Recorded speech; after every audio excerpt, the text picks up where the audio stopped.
Sir একটা সময় ছিল মানুষ পোশাক ব্যবহার করতো না, পরে পোশাক ব্যবহার শুরু করলো। জুতা ব্যবহার করতো না, জুতা ব্যবহার শুরু করলো। একটা সময় ছিল যে জুতাটা হচ্ছে শুধুমাত্র উচ্চবিত্ত যারা আছে তারা ব্যবহার করবে, নিম্নবিত্তরা ব্যবহার করতে পারবে না। কিন্তু আমি বলবো যে এটা সামাজিক উন্নয়ন, যে ধীরে ধীরে মানুষ এমন একটা জায়গায় এসে আমরা পৌঁছেছি, জুতাটা আমাদের জীবনের আসলে অনস্বীকার্য একটা জিনিস, যেটা ছাড়া আমাদের দৈনন্দিন জীবন কোনোভাবেই চলে না। কিন্তু জুতা ব্যবহারের ক্ষেত্রেও আমাদের কিছু সাবধানতার বিষয় আছে, কিছু সচেতনতার বিষয় আছে। যেমন খুব শক্ত জুতা বা স্যান্ডেল, এটা ব্যবহার করার যে কুফল, সেই জিনিসগুলো একটু আপনার মুখ থেকে শুনি। আপনাকে ধন্যবাদ।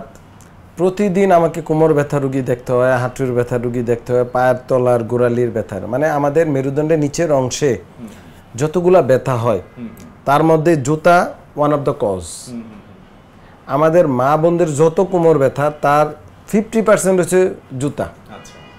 আর মূল কারণটা হচ্ছে মা বোনরা বাসায় কেউ জুতা পরে না, আবার যখন বের হয় তারা হাই হিল ইউজ করে, এবং ইয়াং প্রজন্ম তো হাই হিল ছাড়া অনেক সময় চলেই না।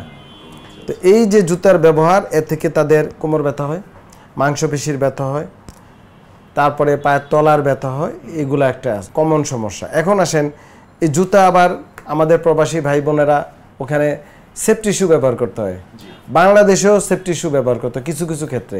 তো হোয়াট ইজ সেফটি শু? সেটা হচ্ছে জুতা কাজের ক্ষেত্রে নিরাপত্তা দেয়, মানে এটা একটা মোটামুটি শক্ত একটা জিনিস, যেন পায়ের মধ্যে আঘাত পড়লে কিছু পড়লে যেন ইনজুরি না হয়, একটা ইউনিফর্মের মতো। কিন্তু এই জুতাটা হচ্ছে হার্ড, তা থেকে পায়ের ব্যথা, তলায় প্লান্টার ফ্যাসাইটিস বা ক্যালকিনিয়াল স্পার হয়, প্রবলেম তৈরি হয়। আর আপনি বলছেন সৃষ্টির শুরু থেকে এ পর্যন্ত যদি সভ্যতা দেখেন, বাংলাদেশের কোথাও কি কোনো আপনি এখন মাটি পাবেন খুঁজে? ধরেন আপনি হাঁটা চলাফেরা, গ্রামের পর্যন্ত প্রতিটা রাস্তায় কংক্রিট, এবং গ্রামের একটা গরিব মানুষের ঘরটাও কিন্তু পাকা করা, মাটি নাই। উন্নয়নের জোয়ার আসলে সব জায়গায় বইছে, এরকম তো মাটি নাই, তাহলে সফট কোনো কিছু নাই। তো সেই ক্ষেত্রে আপনি যখন খালি পায়ে হাঁটবেন তখন আপনার পায়ের তলা বারবার ইনজুরি হবে, এবং ইনজুরি হতে হতে হতে হতে আপনার বিভিন্ন ব্যথা বেদনা এবং অক্ষমতা আসতে পারে।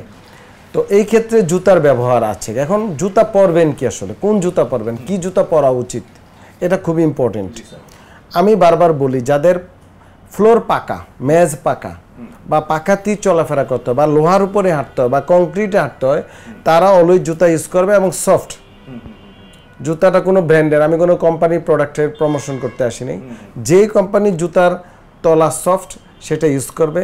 ঘরে পন্স কিনতে পাওয়া যায়, চপ্পল পন্স ইউজ করবে। আর যারা সেফটি শু ব্যবহার করতে হয় প্রফেশনাল কাজে, বা শু পরতে হয় হার্ড, তারা জুতার তলা ইনসোল ফুল কিনতে পাওয়া যায়, সুল ইউজ করবে, বা আলাদা সফট কিছু লাগিয়ে নিতে হবে। এবং জুতাটা যত টাইট ফিট না পরা যায়, একটু কমফোর্টেবল, কাজ শেষ ওটা বাদ দিয়ে নর্মাল সফট জুতা ব্যবহার করবে। আমি অলওয়েজ সফট কেটস টাইপের বা চামড়ার জুতো, বাট সেটা সফট যদি হয়, এইটাই সাজেস্ট করে থাকি। আচ্ছা, অনেক সময় স্যার স্কুলগামী শিক্ষার্থীদের মধ্যেও যে বিষয়টা দেখা যায়, যে স্কুল থেকে আসার পরে ধাপ করে জুতাটা খুলে ও শব্দ করে যে ব্যথা করছে, সারাদিন অনেক কষ্ট পেয়েছে, এটাও তো নিশ্চয়ই জুতার কারণেই হচ্ছে। অবশ্যই এক্ষেত্রে কি স্যার জুতার মাপ একটা বিষয় আছে? টাইট ফিট জুতা পরছে 5-6 মাস পরে এমনি জুতার অরিজিনাল যে টেম্পার বলি আমরা, এটা ফ্লেক্সিবিলিটি থাকে না, পানি রোদ বৃষ্টি ইউজ করতে করতে, এর জন্য নতুন আরেকটা জুতা নিতে হবে।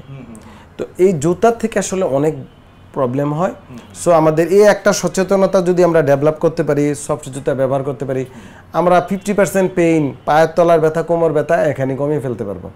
এখানে তো খরচ আছে, আপনি ডাক্তারের কাছে গেলে টাকা ভিজিট দেওয়া লাগে, টেস্টের খরচ আছে, ইনভেস্টিগেশন ট্রিটমেন্টের খরচ আছে, থেরাপি দিলে থেরাপির খরচ আছে, অপারেশন করলে অপারেশনের খরচ আছে, আরও বেশি খরচ, জুতার চেয়ে বেশি খরচ। সেই কারণে সচেতনতা যদি জুতা থেকেই শুরু হয়, দেখা যাচ্ছে অনেক খরচ আমরা আসলে মিনিমাইজ করে ফেলতে পারি। হ্যাঁ, আরেকটা হচ্ছে অনেক সময় রুগীরা বলে, স্যার অনেক সময় শুনছি খালি পায়ে হাঁটলে উপকার হয়। ইয়েস, উপকার হয়, বাট নট এ কংক্রিটের উপরে না, একদমই নরম মাটি। হ্যাঁ, তো আপনি ঘাস পাইলে জুতা খুলে ঘাসে হাঁটেন, সমস্যা কি? কাদা মাটি পাইছেন, আপনি সমুদ্রের কিনারে গিয়েছেন, তো সেখানে সমুদ্রের বিচে আপনি জুতা খুলে হাঁটেন, নো প্রবলেম, সফট।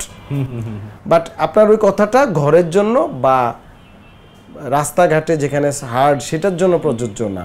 সেই উপকারটা পাবেন ওখানে, যখন সফট ঘাস পাবেন যেখানে হাঁটলে আপনার উপকার আসবে। একদমই তাই স্যার, অনেক ধন্যবাদ স্যার, এই বিষয়টি নিয়ে আসলে খুব সুন্দর করে জানলাম। আপনাকে অনেক ধন্যবাদ, নাগরিক টেলিভিশনকে অসংখ্য ধন্যবাদ।